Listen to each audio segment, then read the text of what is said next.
Hola, hoy nos toca hablar de formas innovadoras de justicia más inclusivas para las víctimas de delitos. Vamos a hablar de la justicia restaurativa. Mi parte se va a centrar más en unas cuestiones más criminológicas y mi compañera Izaskun Porres tratará más de cuestiones estrictamente jurídicas, de su engarce con el ordenamiento vigente. Bien. La justicia restaurativa es una realidad marginal, es decir, no existen muchas prácticas de justicia restaurativa en contraposición con la justicia clásica, pero aun siendo una realidad marginal, es una realidad globalizada, existe en todos los países del mundo prácticamente, y es una realidad además emergente y expansiva. ¿Expansiva por qué? Porque la justicia restaurativa nace en el contexto de la justicia de menores en los años 70 en Canadá, se extiende muy rápidamente en el ámbito anglosajón, y en los años 80 llega a Europa para extenderse en países como Alemania, Austria, Bélgica, Holanda, etc. En la actualidad existen numerosos programas, como podemos ver en la diapositiva, en el mundo de justicia restaurativa. Son diferentes, son muy diferentes, pero conservan de alguna manera ese núcleo de lo que en los estándares internacionales que se citan en la lección se considera como justicia restaurativa. Por lo tanto, en estos momentos necesitaríamos una definición de justicia restaurativa. Bueno, hay que decir que no existe una definición que guste a todos los expertos. Os recomiendo buscar también en esos estándares internacionales la definición que se da, pero no es una definición encorsetadora. Existen otras posibles definiciones. Por lo tanto, a mí me gustaría dar cuáles son esas pinceladas, cuáles son esos ingredientes que sí o sí tienen que estar dentro de lo que los estándares internacionales consideran justicia restaurativa. Podrán existir programas totalmente restaurativos, parcialmente o nada restaurativos. Pero en principio, por justicia restaurativa entendemos otra forma de entender la justicia, una justicia que se basa en la voluntariedad, en la autonomía. Es decir, si las partes no quieren justicia restaurativa, no hay justicia restaurativa. Luego habría que matizar estas ideas.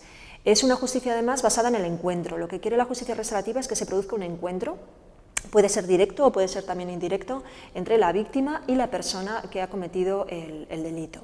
Es una justicia que se basa en la idea del encuentro. ¿Para qué? El encuentro para la reparación, para la restauración, para restaurar las relaciones, para de alguna manera poder continuar con la vida sin que lo que haya pasado, el delito, el haber cometido un delito o el haber sufrido un delito en su caso, sea una mochila tan grande que nos ancle en el pasado.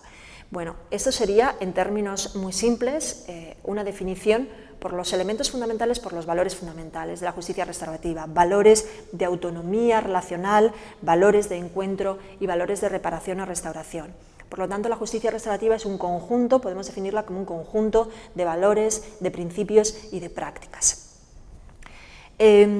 Claro, enseguida vemos, y esto lo refleja también la diapositiva, cómo son dos lógicas distintas. La realidad es que la justicia restaurativa solo funciona engarzada con la justicia clásica, con la justicia penal clásica. Pero a veces hay unos roces fundamentales porque las lógicas son diferentes, los valores son diferentes al final.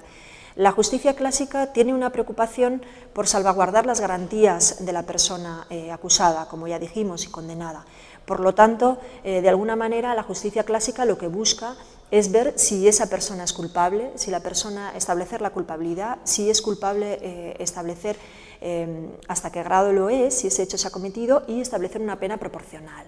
Esa es realmente la lógica de la justicia clásica, aunque se hayan introducido mejoras y se haya introducido también un cierto protagonismo de la víctima, pero que choca de alguna manera, porque hay que salvaguardar siempre esa presunción de inocencia y el resto de garantías de la persona sospechosa y condenada.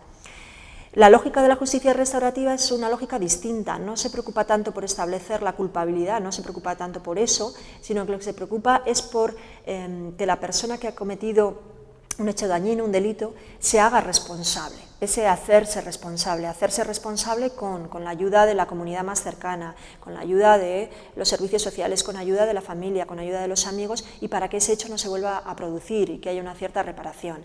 Y todo eso siempre un poco mirando al futuro para reparar el pasado, ¿no? Entonces son dos lógicas diferentes, como vemos a lo largo de la lección. Y finalmente, también me gustaría explicar, y lo vemos también en las dos diapositivas restantes, hay diferentes prácticas de justicia restaurativa. La mediación es la más conocida, la mediación clásica, una mesa alrededor de la cual se sienta la persona víctima, la persona infractora y la persona facilitadora o mediadora, mediación clásica. Pero hay otras prácticas de mediación muy interesantes que tienen un carácter grupal. Están, por ejemplo, las conferencias, los círculos, los paneles y otras prácticas también, cuya característica es esa: quieren involucrar a más personas de la comunidad cercana de la víctima y de la persona que ha cometido el delito. ¿Para qué? Pues para ayudarlas en ese proceso de reparar y ser reparadas. Esto es algo totalmente innovador y yo siempre digo a mis alumnos que seguro que en cada contexto, en cada uno de los contextos, porque hay que tener en cuenta las diferentes culturas, en cada contexto los alumnos podrán crear en el futuro nuevas prácticas de justicia restaurativa. No es algo cerrado, sino que está abierto y es muy creativo, y os animo a buscar esas nuevas prácticas que se adapten a los contextos culturales y contextos de cada tipo delictivo y de cada tiempo. Muchísimas gracias.